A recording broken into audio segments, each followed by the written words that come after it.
I'm Graham Stewart, and I'm not bitter, just better.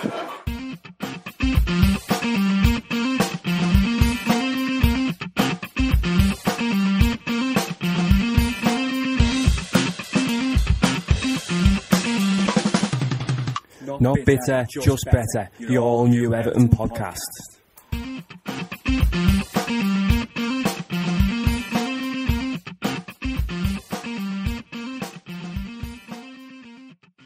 It's time for our preview.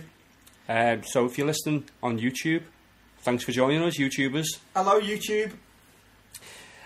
So we're going to talk about the upcoming Chelsea game, which is away on Saturday. It is. It's the early kick-off. The game's going to be on Sky Sports. Oh no, I think it's BT Sport it's on. It's probably stupid BT Sport. I think it will be, yeah, because it's the early kick-off on a Saturday. That's the game they have, isn't it? So yeah. Oh, great. So we've got David James and Michael Owen talking about the game to look forward to. That's BT Sport have been pulling out Andy Gray for a couple of games recently, though. So Big Andy might be doing a commentary. Unfortunately, we won't be there. Like we were there last season, weren't we? With our mate Pat van der Nauw last year. We were, yeah. That was a very interesting away trip to take Pat van der Nauw down to Stamford Bridge with us and sit next to him at the game. Yeah. Bizarre. Very Bizarre. surreal that was.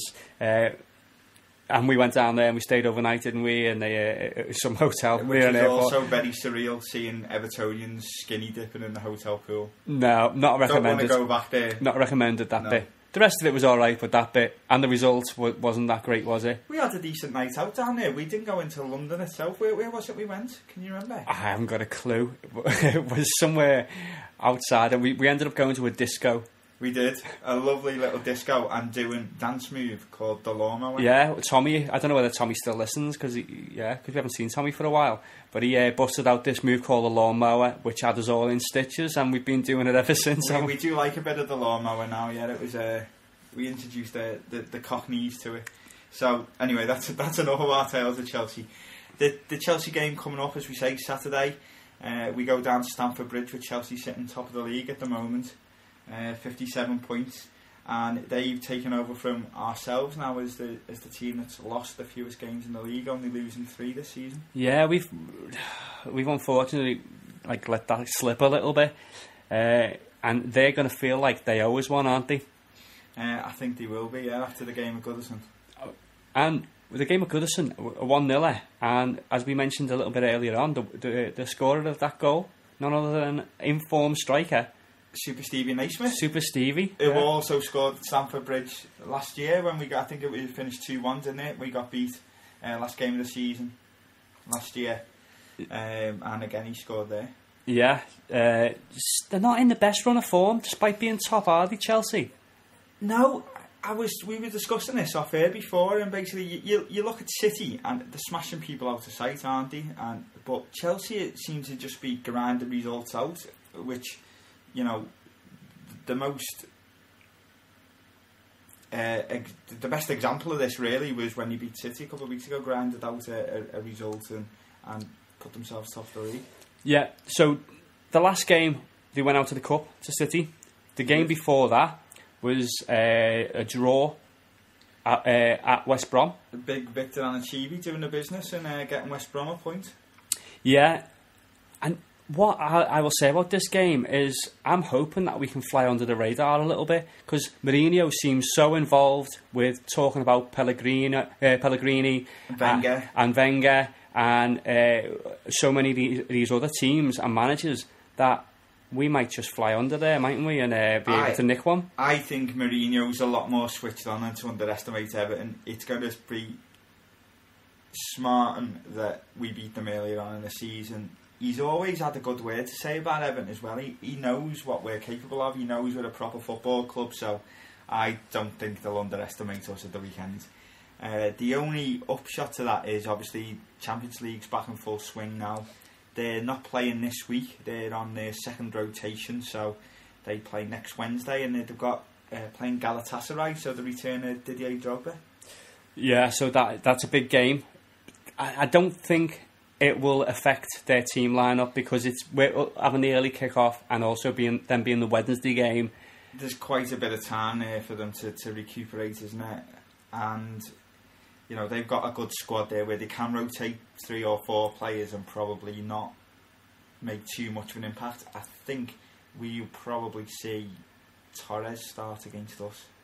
Yeah, he likes playing against us, doesn't he? He does, yeah. So, I mean, looking at the way they set out, you know, they're all household names.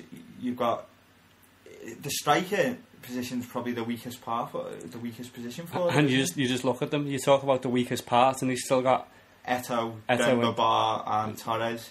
I think Eto'o will probably more likely play in the Champions League game, so I think they'll probably go with Torres up front, and then Hazard behind, Oscar, and who else is there? And probably Ramirez is still being. I completely forgot the lad's name. William. Oh yeah. So, you know, again, a bit like Everton, they can sort of vary those 3 attacking players round a little bit because they've got a bit of strength and depth there. And then sitting behind them, they'll probably have Matic and Obi Mikel, or Matic and Lampard, or, you know, again, they've got a little bit of leeway. They can even go with Luis in a defensive midfield position if Terry and Cahill are at the back. Ramirez, you know, they are blessed with a decent squad, and every one of them can do a job. As far as man to watch goes this week, I think I can guess, possibly. Who do you think's going to be my man to watch? I think it could only be, well, I mean, it could be many, but I think the obvious one's Hazard, because he's been the midfielder of the season so far. Eden Hazard, arguably, is clearly the man to watch, isn't he? You can't argue with him. You know, the lad's on fire. Potentially, he's probably going to win Player of the Season this season, I would have thought. Maybe, you know, probably Suarez is up there, unfortunately. He's under 24, isn't he? So he could still... Young Player of the Year, yeah, he'll probably qualify for that. They try and do that, don't they? It's whether the FA want to steer away from giving it to Suarez, shall we say, at the moment, as to whether he'd be in the running. But the lad's on fire. Highest scoring midfielder in the country, I think. I think if Ramsey... got more than Ramsey now. I think if Ramsey was fit, he'd still be up there. But I think, is he on 12, maybe, midfield? I think so, yeah. So, it's, you know, he's already got more than he got last season. So it's going to be a difficult game for the Blues, and as far as how Everton shape up, we've had this discussion right the way through the podcast, as you will start up front for us. I think it'll be Naismith. I think the fact that he got picked in the Tottenham game, I think, you know, that looks like the way Martinez wants to shape up when he's going away with the players he's got available at the moment. So I think Naismith will start. And then I think it'll be probably Barkley, Morales and Pienaar behind. I don't know whether the fact that Traore wasn't quite fit for that Tottenham game, though, I think that might have factored into his choice. And maybe another week of training might see Traore start. Yeah, there's 2 schools of thought there. I think Traore will be better off the bench. I really do. You know, he might surprise us and suddenly switch to 4-4-2 and play the both of them, or perhaps play Naismith on the right, you know, to try and win a few headers. That's what I don't think we do want to see. We've seen Naismith come in and do a good job in his preferred position, which seems to be up front, and then when he's been reverted back to this position that Moyes has played him in previous years, and he's been hugely criticised, hasn't he? He's just gone missing. We want to see him in his preferred position, don't we? We want to see him up top because that seems to be where he flourishes. Yeah, I mean, but it's something we've not really discussed so far today. We could see Traore with Naismith in the Barkley role, or Naismith, you know, on either the Pienaar or the Morales role even. So I think Naismith will start though, and I don't think you know the team will pretty much pick itself behind him. Results wise, I can't see us getting 3 points. It's a tricky one. It is a tricky one. You know, Chelsea, they're very difficult to beat. I can see us getting a point though. I've got a funny feeling it might be like a 2-2 draw. We've picked up the odd point there, haven't we, over the years. It's not been a happy hunting ground at all. I think we might have had one win in like 20 odd years or something. So, I mean, at a point, you'd have a point, of course, I think. Yeah, I mean, I think they will have one eye on the Champions League. So, yeah, I've just got a feeling that there's going to be goals in it. So I'm going to go 2-2. See, with the past few games we've had, apart from the derby, where we just completely hit the self-destruct button, we've had games where we haven't really been able to get up for them, like the Villa game, like the Swansea game. That Tottenham game, I thought we played well without being able to finish. The Tottenham game was probably our best performance in months, and we got beat. Yeah. Which is, so we do tend to raise our game a little bit, playing better side. I think if Traore starts at the weekend, I think you'll see a much better performance from him, because for him, he's in the shop window. I mean, not in the shop window as such, but he's playing on a higher stage. You know, that's more befitting of a player of that kind of, you know. I just think from the game last weekend, he doesn't look anywhere near ready to go into a game of this magnitude, really. I think that extra week might help him. So, well, we'll see, won't we? Every time we try to predict these starting teams, then Robbie usually throws us a curveball and goes in a different direction. So it'll be interesting to see. You know, at the minute, the Blues are really running the risk of losing touch with the top four, aren't they? You know, a gap started to open already.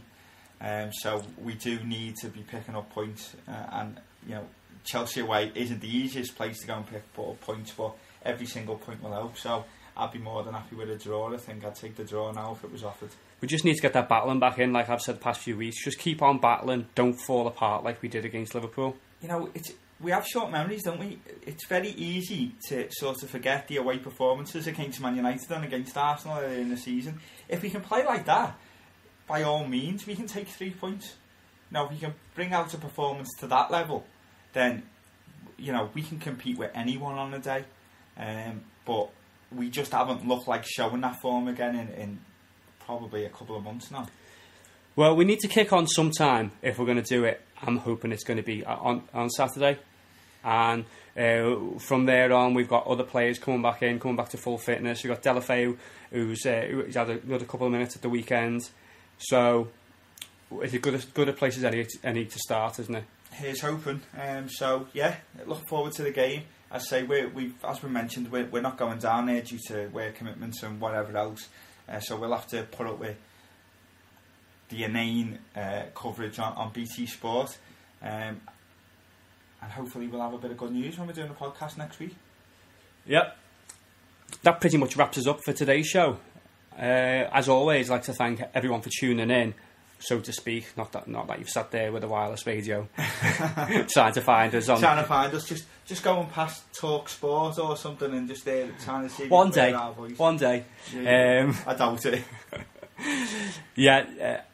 Everyone who's tuned in on through iTunes, through SoundCloud, through Stitcher, again, those people join us on YouTube.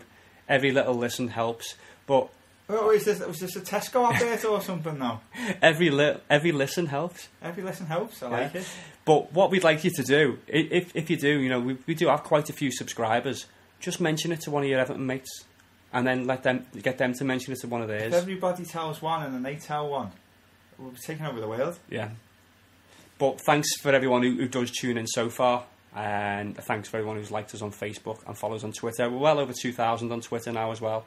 I know we kind of neglect that a little bit because it's associated with our Facebook, but we're getting there. And don't forget to give You're In My Heart, You're In My Soul a little look if you get a minute or two. I say, great page, and friends of ours, so give them a little look.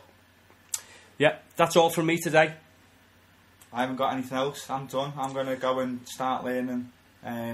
If you know your history now for next week's podcast. Yeah, I need to pack the piano up, take it back to mine, and get back on it, and we'll be sorted for that next week. I quite enjoyed our little musical interlude. I hope you did too as well. And a little bit of culture to the podcast. Yeah.